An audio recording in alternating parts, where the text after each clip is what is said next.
ciertas construcciones de habitaciones que no eran originales y que además estaban peligrando en la estructura, ¿no?, del edificio original, generaba un sobrepeso, lo que significó también quitarlos, ¿no? Van a ver que hay unas fotografías ahí en una tela para aquellos que quieran, ¿no? Un poco también repetir lo que ya se mencionó igual en el video, pero ya estando acá, ¿no?, es diferente que se pueda, digamos, ver con relación a lo que tiene que ver la estructura.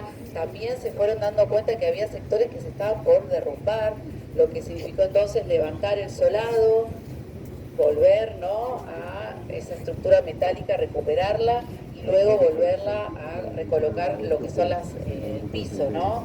Y a partir de ahí recién se pudo comenzar efectivamente las tareas de restauración. Si nos abocamos entonces ahora a lo que vemos aquí, la cúpula que Gianotti diseñó, finalizada en 1916, cuando hablamos del estilo Nouveau como disruptivo, nos referimos a contraponerse a justamente la cúpula que tenemos detrás, la del Congreso Nacional, de estilo de academicismo francés, también diseñado por otro arquitecto italiano, Vittorio Meano, finalizada en 1906, lo que igual, ¿no?, estamos hablando de cúpulas casi contemporáneas, ¿no? La del Congreso mide 82, la del Molino 72. Gianotti, cuando la va a diseñar, él lo que va a pensar es que cierre, ¿no?, con la fachada y la integre con justamente esa fachada estilo Nouveau del edificio. ¿Qué significa eso? Que no le dio otra función más que decorativa. Por eso no puede ingresar más de 10 personas y lamentablemente eso hace que no pueda formar parte, digamos, del recorrido del público general. Cuando comienza el proceso de restauración sobre la superficie de la cúpula, que estaba totalmente ennegrecida, se va a aplicar la técnica de nebulización, casi es un vapor, ¿no?, un chorro casi vapor. ¿Por qué? Porque al ser de símil piedras o piedra París, lo que nos cuentan es que necesita, digamos, una limpieza muy minuciosa. Un chorro podría generar mayor deterioro, es decir, rompería con la premisa de la restauración. Todo lo que se encontró aquí original se restauró con la intención de recuperarlo.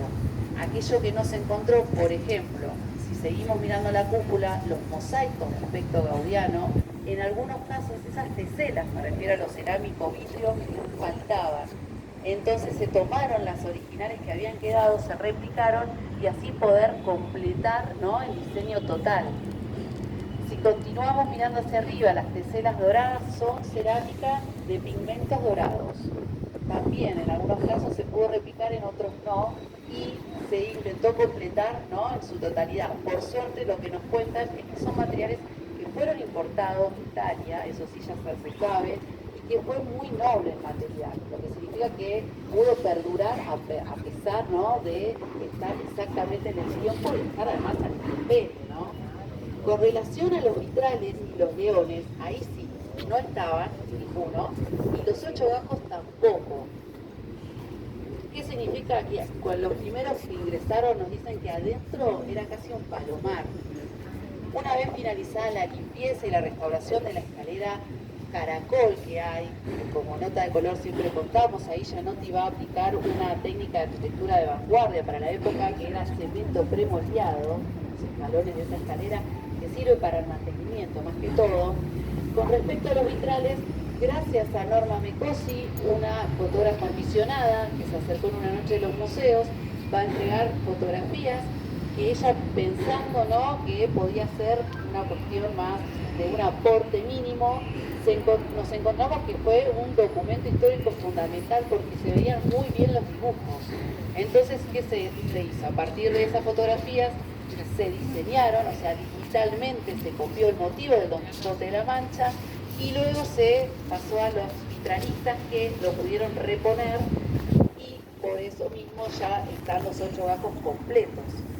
También se pensó, ¿no?, en colocar una placa acrílica para evitar el futuro deterioro. Aquellos que tienen la oportunidad de pasar por la noche seguramente la ven prendida la cúpula y se ve bien ahí el dibujo. La luz del sol un poco nos perjudica para poderlo ver claramente. Igual hoy se llega a ver algo. Hay días que lamentablemente no se llega a ver nada. Y los leones es una reposición también a partir de una fotografía que encontró, que halló un arquitecto Cristofani, investigador también de este inmueble, antes de la sanción de la ley, cuando él se encuentra, ¿no?, con esta apertura a la comunidad, viene con esa investigación y entre ellos estaba esa fotografía que data de 1917, o sea, al toque, y se ven los leones. Pero en ese caso no se quiso copiar tal cual para evitar lo que es un falso histórico, y por eso ustedes se encontrarán, ¿no?, con un estilo un poco más cúbico, ¿no?, más art déco. Ahora vamos a continuar, pero sí siempre, digamos, comentamos que este es un sector que somos unos privilegiados en poderlo, ¿no?, aprovechar y disfrutar, porque a medida que los ex trabajadores que se acercaban y contaban, ¿no?, sus historias, que para nosotros era un aporte, las compañías que hicieron todo ese trabajo de entrevistas, al finalizar se los invitaba para hacer una visita, ¿no?, del edificio. Y cuando se les decía, bueno, ahora vamos a ir a la azotea, se fueron encontrando las chicas, bueno, era tanto Mónica como Vanessa, que era la primera vez que iban a empezar. Estamos hablando de personas que trabajaron 20, 25, 30, 35 años. La diferencia es muy importante. Sin embargo, no era un lugar que nos fueron dando cuenta las chicas que era acceso a la gente, ni siquiera que trabajaba acá. Por eso nosotros siempre hacemos hincapié en que, bueno, tenemos esta oportunidad de poder ver estas dos cúpulas que son bellísimas y emblemáticas de la ciudad de Buenos Aires.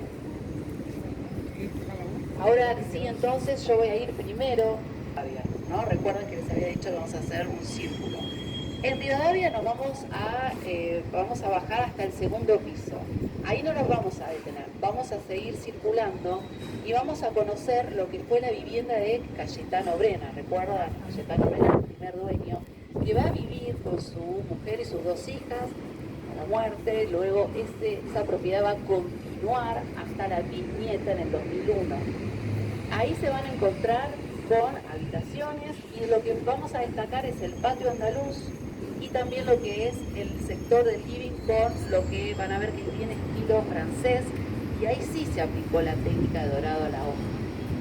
Con respecto al patio andaluz se sabe que no estrictamente cuándo, pero sí que Brena va a hacer esa reforma luego de Gianotti, es decir, en la década del 20. Y esto está relacionado con que al ser patio andaluz es cuando estaba el estilo neocolonial en boga en Buenos Aires, que reivindicaba, digamos, las raíces hispánicas, españolas. Y seguramente Brena tuvo, digamos, ¿no?, ganas de estar en ¿cómo? En esa onda, exactamente. Entonces es interesante también destacar que a medida que vamos avanzando, cuando hablamos de estilo Art Nouveau, también tendríamos que empezar a poder hablar del término de estilo ecléctico, es decir, una convivencia de distintos estilos.